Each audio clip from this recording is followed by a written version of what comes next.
সিউড়ির একটি নার্সিংহোমে রোগী মৃত্যু নিয়ে একেবারে ধুন্ধুমার। দেখুন একবার অবস্থা। বলা হচ্ছে ভুল অস্ত্রোপচারে নাকি রোগীর মৃত্যু হয়েছে। আর এই অভিযোগে এই রাস্তায় দেহ রেখে বিক্ষোভ দেখাচ্ছে পরিবার।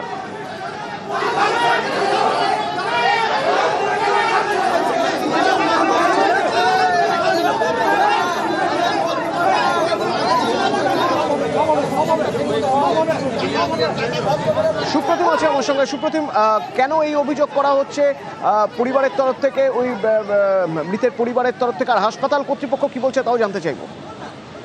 দেখো, সেটা যে এই যে রোগী, তার নাম হচ্ছে মণি দাস, এবং 3 আগস্ট অর্থাৎ 3 আগস্ট কিন্তু এই যে সিউড়ির যে আনন্দময়ী নার্সিংহোম রয়েছে সেখানে তার গল ব্লাডার অপারেশন হয়, এবং তারপরে যখন তার অবস্থার অবনতি হয় তাকে সিউড়ির আরেকটি নার্সিংহোমে সেখান থেকে স্থানান্তরিত করা হয়, সেখানেও তার আরেকটি অপারেশন হয়।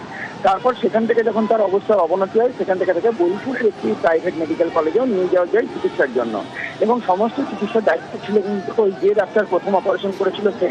কিন্তু রাস্তায় এতদিন ধরে অবনতি হতে হতে গতকাল বিকালবেলায় তার মৃত্যু হয়। এরপরে কিন্তু পরিবারের লোকজন ক্ষোভে পেতে পারেন, এবং তাদের অভিযোগ হচ্ছে যে প্রথম যেখানে অপারেশন করা হয়েছে এবং যে ডাক্তার সৌমেন্দ্র দত্ত, তার অপারেশনের ভুলেই কিন্তু এমনটা হয়েছে বলে অভিযোগ ছিল। কিন্তু তারা কিন্তু নার্সিংহোমের সামনে দেহ নিয়ে আসে এবং রাস্তার উপর দেহ রেখে রাস্তা অবরোধ করে বিক্ষোভ দেখাতে থাকে, এবং সিউড়ি থানার পুলিশ আছে, তাদেরকে আশ্বাস দেয় যে গোটা ঘটনা তদন্ত করা হবে। নার্সিংহোম কর্তৃপক্ষ তাদেরকে বলে যে গোটা ঘটনা খতিয়ে দেখা হবে।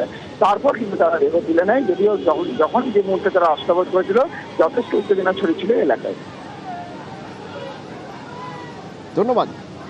এই পেশেন্টটা শান্তিনিকেতন মেডিকেল কলেজে মারা গিয়েছে। ডাক্তারবাবুকে দেখানোর পর মারা গেছে। কালকে ডাক্তার আমাদেরকে ডেকেছিল যে আসুন, পেশেন্টের যা ট্রিটমেন্টের খরচা আমি দেবো, ফার্স্টে ট্রিটমেন্টের খরচা দেবো বলে 1 টাকা উনি দেননি, কোনো রিস্ক নেননি। আমরা গিয়েছি, আমাদেরকে বলেছে তোমরা কোর্টে কেস করো, আমার সঙ্গে আপনাদের কোনো সম্পর্ক নাই।